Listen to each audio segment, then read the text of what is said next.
everyone, Sean Duffy here, filling in for Jimmy Fallon on Fox Across America. Just putting my eyes on the affidavit here submitted by the Department of Justice, and it is redaction after redaction after redaction, which we suspected the magistrate in Florida was not going to give us a lot of information. I think the American people have a right to know. Transparency matters.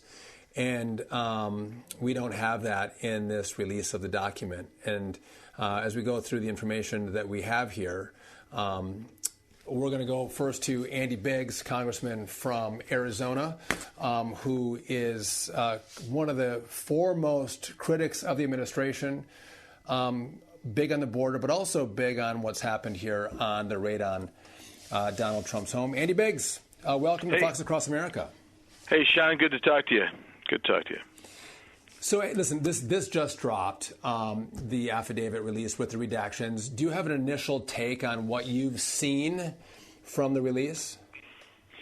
I haven't been able to study it as fully as I want, but, I mean, as always, redactions, the information you really want to get to has been redacted. I mean, that's just kind of the way that works. And it leads to some questions that still are going to be unanswered here. And that is, Sean, really, is the record retention law really meant to be a criminal law, or is it really more of a civil matter? And I view it as really probably more of a civil matter, particularly when it comes to former presidents. And I don't think we're going to get as much information as we want ever from the FBI at this point on these issues, even with this affidavit. No, I would agree with you. They're not going to be transparent. And again, Donald Trump, when a subpoena was issued at Mar-a-Lago for documents, they completely complied. The FBI agents came in, took information, took data, and then it doesn't make sense why they would raid his home. If they didn't get all they wanted, why wouldn't they just go back down and take the documents they say that Donald Trump has that belong to the archives or are too secretive for him to have at Mar-a-Lago? Yeah, no, I mean, that's exactly right. And that's getting at my point, which is normally you would, in a civil type of action like this, which is what it should be, you would be looking at a subpoena, not a raid with, basically swatted out, officers coming in and with a general warrant. So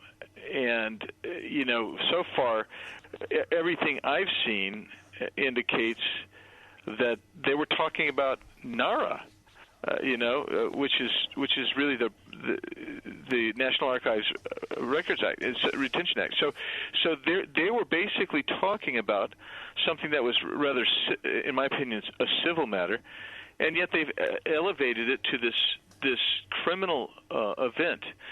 And so it makes it look exactly what I think it is. It was a political matter, not a real legitimate FBI investigation matter. There's a lot going on here. But as I've gone through this, the affidavit really doesn't tell me that much as far as what they're really after. But if it really is a records retention thing, as it says here under the probable cause section of the affidavit, then it was way overkill, way beyond the scope, in my opinion. Well, so I think to make the point, one, they could have authorized or asked for another subpoena to go get additional documents from Mar-a-Lago. That was one option. It had worked in June. Why not work in August? Or if you're going to execute a search warrant, you would tailor it. You would have some scope on the search warrant on where to search and what to get. To your point, and a lot of people, we hear general warrant. That might not make a lot of sense, but a general warrant, in essence, is you can search everywhere for anything and everything in someone's home, which we don't do that in America. And I think that makes the point, Andy, that this was so broad. I've been arguing that I think, one, this was in regard to January 6th, truly, or it was in regard to the civil case that Donald Trump has pending against Hillary Clinton, the DNC, and members of the Department of Justice and FBI from the Russia collusion hoax. What say you? Yeah, I agree with you. This is not a records retention issue, in my opinion. This is something completely different. It's either dealing with January 6th or the other lawsuit, or just a political matter. But I mean, when you look at that affidavit, Sean, there are literally page after page of redactions, and the reason I say that's important. We can still only speculate about what was driving this, because they've managed to redact and keep sealed the actual reasons, the rationale in the affidavit. Right. I mean, and so there's no transparency, and there's not going to be transparency, and that's what happens in an authoritarian type of government. So that's I hate to say that, but we're going to really have to take a close look at the FBI, and you know how this works in Congress. The Oversight Committee is going to have to get to work on this. Same with Judiciary Committee. They both have jurisdictions here. And you know what? It's not just oversight, because oversight without a stick doesn't do anything. They're not going to comply with Congress. We have to hold money hostage for documents, for transparency. And if we don't hold the money for the DOJ and the FBI in consideration of release of documents, we're not going to get them, I think, Andy. And do you think the Congress, if Republicans take over, will say, listen, you comply with us or you don't get funding? You do comply with us, we'll fund you. Do you think Republicans will take that step? I do think that is our leverage point, and I do think Republicans, at least in the House, have that desire to use the leverage point. I think that there are a number of Republican senators. We don't know what's going to happen there, but I've always been an advocate. The House should do the right thing, and then the Senate either follows or they go their own path. But we have to do the right thing, and that is, the Constitution says the purse strings, the spending starts in the House. So that's where we need to go. And you're right. There are so many things we can do, but the most influential, the check given to us by the Founding Fathers, was the purse strings, and that has to happen here. And you're right. So if the Senate wants to do one thing, fund the FBI and the DOJ without the documents, but the House says no, well, the House will win because it takes both chambers to pass a bill and for the president to sign. So if the House says they haven't complied with our requests, we're not going to fund them, that is the leverage point to your point that Republicans have. I want to move to this. So one of the statutes that were cited, and I hate to read statutes to people, but I'm just going to give you the backdrop of this. It says, whoever knowingly alters, destroys, mutilates, conceals, covers up, falsifies, or makes a false entry in any record, document, or tangible object with the intent to impede, obstruct, or influence the investigation or improper administration of any matter within the jurisdiction of any department, blah, blah, blah, blah. So they say Donald Trump retained these documents and he wasn't authorized to do it. I was talking earlier, Andrew, do you remember when the Mueller probe turned over their phones and miraculously 24 of them, 24 of them had either their phones intentionally wiped, their screens damaged, they forgot their passwords, put them in too many times, so their phones got wiped. We had none of that data, which I would argue 24 people don't do that all at the same time on the same probe unless it was intentional to destroy documents that are documents of the American people. Do we see charges coming to any of the Mueller team based on the same statute that they're using for Donald Trump? No, unfortunately, and that's the two-tiered system that we're at. Right. And that's happened time and time again where phones have been wiped, other data has been wiped out. But one of the things that's mentioned here, Sean, in that statute is with intention to obstruct. So you have a culpable mental state. You have to have a requisite intention, not knowledge that you might, not reckless. You have to intentionally do this. And so how can they possibly say that? It wasn't like Donald Trump is sitting there in the White House saying, put this in the box, take that out. He didn't do that. And so we'll never know again because they've redacted of the 38 pages of the affidavit or whatever, they've redacted like 20 or 25 of those pages. I mean, are just black lines all the way through it. So you won't know it. But you're right. It is a two-tiered system, and it drives me crazy. It drives the American people crazy, too, because they see it over and over again. See, you bring up an interesting point. You and I served in Congress together. I resigned from Congress in 2019, and so we packed up my office. I know I'm not the president. I'm a lowly member of Congress. I didn't pack one box, Andy. My team packed the boxes up in my office, and then they shipped the boxes to Wisconsin, and they went into a storage facility, and I haven't looked at them since. I've never seen them. Donald Trump, as the president, didn't pack one darn box.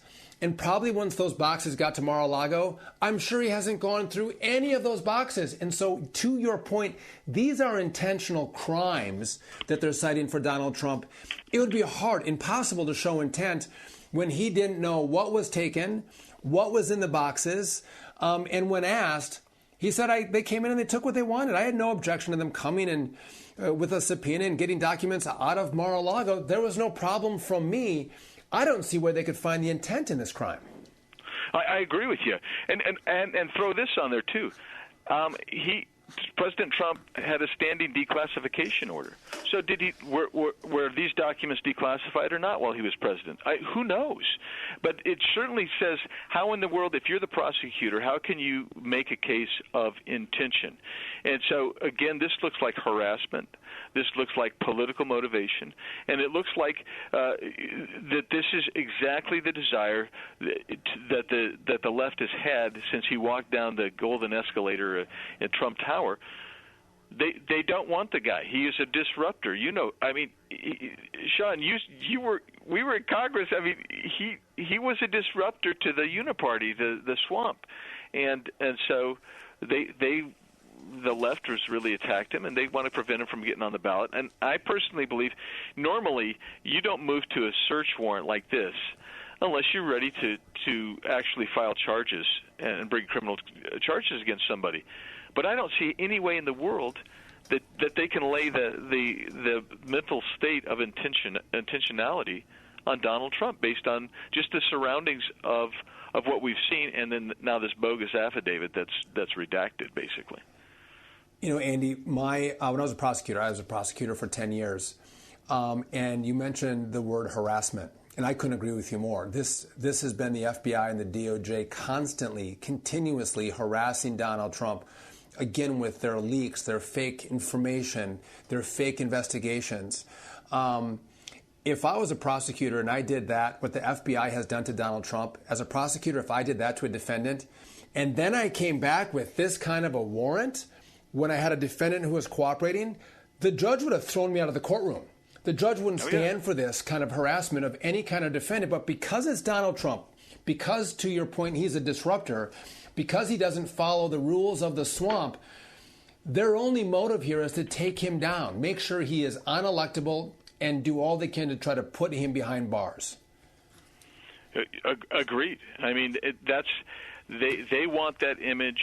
They hate him that much. In Congress, we see it. They're obsessed with him. It can be any bill that has nothing to do with Donald Trump or even his Trump's policies, his platform, whatever, and they're going to almost invariably bring up Donald Trump and attack him because he's in their heads. He lives in the left's head, and yeah, rent-free. And you know what? It's amazing to me. And they believe if you cut off the head of the snake, which is what they're trying to do here, that the movement dies. But the movement is American, is really American in origins. It's American in concept and philosophy. It's American in ideal and emotion and heart. And it's going to go on. It will go on because it's born of people who love this country more than any place else and recognize it had a divine origin and a divine destiny. That's what they're trying to kill. Andy Biggs, thanks for joining me. I appreciate your insight, wisdom. I appreciate the fight, the energy that you have for common sense and the fight for America that you bring to the Congress. You're a great leader, and I appreciate you joining me on Fox Across America. Thanks, Sean, and I got to get you back to the border with me, man. We'll do that again. Yeah, you do. I would love to. It's you have the best border trips of any member of Congress. You've got it down. I look forward to coming back with you. Andy Biggs, I appreciate it. We'll be back shortly